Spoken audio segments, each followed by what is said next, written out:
Hey guys, in this video I'll show you how you can go ahead and withdraw money from a Draftkings to Chime.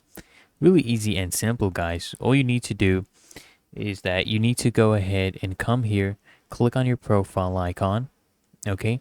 Click on withdraw, right? And then here you need to enter the amount that you want to withdraw. Choose your payment option, maybe online banking for Chime, right? Go ahead and do that and click on continue and request your withdrawal, okay? Just note that you can only withdraw funds to the same, option that you deposited from.